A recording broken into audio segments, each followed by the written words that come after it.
Once again, everybody, welcome back to Midwestdbs. I wanted to go over my mecha frieza deck that I played at the PPG webcam event. Overall, I didn't do great. Actually, I just did about 500, placed right in the middle, so I batted for 500 basically. But there was a couple matchups where it was pretty much totally my fault, and I'll go over those as I go through the deck. That a couple matchups that probably should have been wins that weren't, but it was because the way the game state played out, it shouldn't have been able to even play out that way. But that's on me to catch. And I found out through playing. This is my first webcam event. That for me anyways, it's a lot harder to track the board state and keep track of what should be going on in webcam versus IRL events. So, but that's the end of that little rant. So you have your leader. It has the permanent that you can only play one extra card per turn. It awakens at 4 less life. You restand 1, draw 1. You can also take a life on the front side to reduce one of your yellow extra cards by 1. So once you get flipped over, this is where he gets really good. Of course, when he swings, you get to draw a card. And it also has, when you play an extra card, you have an auto where you can tap down one of your opponent's cards. You can also take a life to basically free play any extra card that's energy cost, yellow extra card that's energy cost 2 or less. So the deck's really all about playing free yellow extra cards. The important thing is when in aggressive matchups, a lot of times you're going to want to keep energy open because you just can't rely on taking a life and just playing a whole bunch of extra cards. So sometimes you want to leave a life open or an energy open so you can play an extra card, take a life to do another one, because if your opponent does catch you completely tapped out, that's when they'll usually try to push just to force life and make you take extra cards to do that. So we're going to go over the first cards. I did have one borrowed, so they're all not right here, but we play 4 Universe 9 Assemble. This is what really makes the deck work, especially on turn 1. You catch your opponent tapped out on turn 1, because generally most decks play card turn 1, and then you're able to draw 2 cards and then go find one of your Universe 9 targets. And you get to do it for 1 energy. On the other side, you end up getting to do it for free. So it's just huge card advantage. We played 2 Basil Fatal Rampage. It's still just a good card. If your opponent has 5 more cards in rest mode, then you get the auto that you get. It gets plus 14k in dual attack. So it's a begin 19k dual attacker, and not only on your turn, but it retains that power on your opponent's turn. So if they swing at it and they just see 4k and still think it's 4k, no, it's still a 19 until it passes back. Also, when it comes into play, you get to draw a card. So using it with this, essentially you ended up being able to take a life, play this for free or for 1, draw 2 cards, and it's this card you find, this replaces itself. So it ends up being like a really hard plus. Next, we played 3 Chapel. Cards are just good to get slower decks. Basically, when your opponent attacks, auto, once per turn, you get to choose one of your opponent's energy and put it in rest mode. And this card can be played around, but if it is played around, it's still making your opponent play awkwardly, because sometimes your opponent will see that and just decide, well, I'm just going to use my energy. But then if they do that, they leave themselves open to stuff on your turn, because essentially they'll be tapping out to play cards to make sure that this effect doesn't hit him. It's just a good card still, either way. We also played 1 Raw. Main reason for him is you can bring him out, and what he does is it's different than Chapel. When he attacks, you get to tap down a card. So basically, I used him on if I wanted to go into Borgamo on my turn. So I would swing, tap down something, to be able to bring in Borgamo and swing more. Now we're going to our Planet Vegeta package. This is a good turn 1 play because you just get to essentially take a life and play it, and then you get to search your deck and go get a yellow. No, you get any Saiyan with energy cost 4 or less, and if it is a grade 8, it restands. So with you taking a life, playing this, grabbing another card, essentially it's like drawing 2 cards. So now we'll get into our targets. We played 1 Darkfire Black Mass Saiyan in the main. It's Necessary Evil. It's still good against... it is played around often, but like I said, if your opponent's playing around it, so be it. You're making them play differently what they normally would. And if not, you can catch people, and this card's still good against a lot of stuff in the format. Other targets we grab is this. Vegeta Prep Transformation. If we have our 2-drop Unison in our hand, a lot of times with Planet, we're grabbing this just because we can play the Unison on 2, and then we can have it protected the following turn with this plus a backup negate, which you'll be able to play for free off your leader. And this is a counterplay. You get to choose your opponent's battle card being played. You put it in rest mode, and then it also has blockers. So, yeah, really good. We played only 2 Raiders Warcry. I was bouncing between 2 and 3. The main reason why I did 2 is just because I needed to be more energy efficient, because this deck is tapping down a lot of energy, and you don't want to be in a situation where where you just have to take life constantly to play your extra cards. You want to have a nice mixture of playing energy for extra cards and taking life. So I put that 2 on games where on matchups where I know I needed to be aggressive. A lot of times Planet will be grabbing this, and then this will just be coming down on turn 2, and then start wrecking. So it's still good, and the reason it's 2, it's searchable with the 3 planets. We played 1 Bardock because it is a negate we can search. I do run other negates, but it's just 1 in case I have to search up a negate. That's what Planet's for. It's very versatile. The other part of our Planet package is we played 1 of this super combo just because we can search it up. You can play it and for 1 energy and rest an opponent's card. Or it works like a normal super combo. You can combo it off and draw a card. Or the other ability is where you can blow up a card with, I forgot the energy cost. Energy costs 5. What is it? Which energy costs are 5 or less in rest mode. So it's just, it does a lot. And the other super combos we ran is the Krillin super combo. Originally, when I first started testing this, I have a previous build on the channel. I was running a Zamasu super combo, which is still a great super combo in most decks that have a high combo power. But I found in this deck, you really want to run these yellow super combos. I mean, you could run 4 of this, or whatever way you want to do it, you could run. But the main reason why is because you play so many extra cards that a lot of times you just need to see more combo power when you're going for a game or someone's trying to game you. And both of these allow you to draw, which allow you to see more combo power. Especially if people are playing around Zamasu, then yeah. All right, next. We played 3 Borgamo. This card was really good all day. It's good at tapping down your opponent when you're going for a game. It's also good defensively, especially with the Frieza, because your Frieza, anytime you play an extra card, you're going to be tapping. You get to tap down something, which procs this, and you've seen the other ways to proc this. Still just a great card. We're playing in yellow, so you really have trouble clearing boards.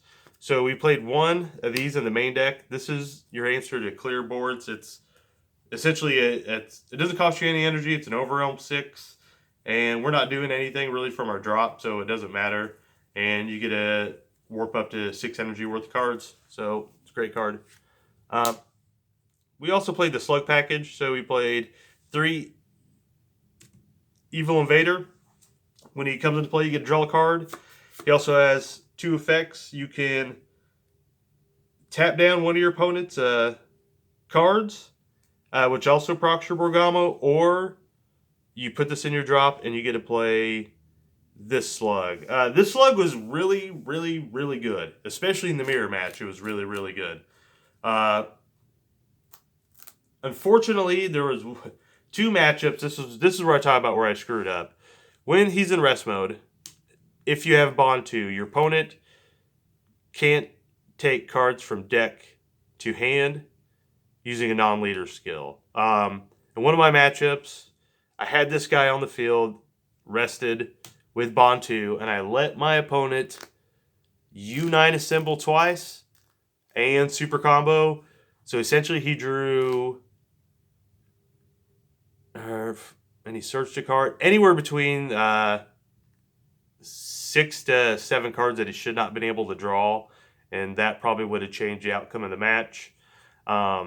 And there's two matchups where I just did not pay attention. That's what I'm talking about, the webcam events, where I find it easier for me to track things in IRL. Because anytime I test this in IRL or played it, I never miss it. For some reason with the webcam, I don't know. It's the fact my opponent's not sitting right in front of me kind of messes with me a little bit. But it's just something to pay attention to. Just keep track of it, because that's the whole point of this card. And if you're not doing it, you just have a 20k barrier. So, but yeah, but still really good in the matchups where I did. Our Unison of choice, we did play Vegeta Unison of Fury. I was bouncing back and forth between several Unisons, the Cooler, the Vegeta. Even had some people tell me to play the Gogeta, but I went ahead and stuck with this because I didn't actually get to play any Dark Broly in the event, but I did test some against it. And this card is really good against the Dark Broly, especially with other cards in the sideboard. You bring it in, you minus it, and you just shut down all their attacks. It also shut down a lot of attacks against the Sin Shinron opponent because all their dragons are big. So I like it, and plus in the mirror match, you can -3 and it can be a game ender. Taps down energy, gains a boost and dual attack. We played 3 Vegeta's Final Flash. Essentially, it gives your leader or one of your battle cards is plus 15k, and you get to select one of your opponent's cards in ordering barrier and negate its skills for the turn. So this card is very versatile. It's good offensively. A lot of times you can close down games because on this side, you get to play extra cards for free by taking a life. So this kind of turns into a free 15k super combo, because I had a game where I had 3 life and I had 2 of these in hand. So I was able to take a life, play this for free, take a life, play the next one for free. And so essentially it's drawing like a super combo, but it's giving you 15k on top of it. And plus whatever, if you draw combo power on those, then you're able just to go in more. Plus if your opponent's trying to game you with a double strike, a triple strike, or anything weird, quadruple strike, basically you just say, nope, single strike. So, of course, 1 Cold Bloodlust. MVP still. It's a one of, but it still does what it needs to do. It's just a great card. A pseudo Cold Bloodlust is, we play 2 Tyrannical Blow, but only hits cards with 3 or less. But the fact that it can also hit your opponent's Unison as well is really good. I recommend playing 2. 1 and 2. Nimbus. We played 3 Nimbus. We are in yellow. It's probably the best negate you still have in yellow. So we play it, and essentially you can play it for free, so it replaces itself, so it's even a little better. Especially with all the other defensive stuff this deck does. We played 1 Champa. I was able to close the game with 1 Champa. I don't know, I might bump it up to 2, but for the build I just had 1. Because basically almost every deck I run either plays 1 or 2 Champa, just because it can just steal games. Still, last but not least, our 2 cards. We played our Battering Laser, our Cooler Battering Laser, and we played Celzino. Don't need to say anything about Celzino. It's still one of the most busted SERs in the game, and it can close games all by itself. If you have this in your hand too, and this, then there's really no way you should be losing. You should just straight up win. We'll go over a sideboard real quick. The sideboard I played was actually somewhat... There's some cards I didn't end up liking too much. But overall, looking at the event, since 2 Reboot Gohans did top, my sideboard was surprisingly ready for Reboot Gohans because the night before I wasn't sure if I was going to play this card, but I ended up putting 2 in. Release from Evil. It was mainly for that matchup. To keep their leader from being able to restand and do all the stupid stuff that they want to do with their leader. So I played 2 of those. Where did I go? Okay, next I played 2 Mitch Kabora Unison.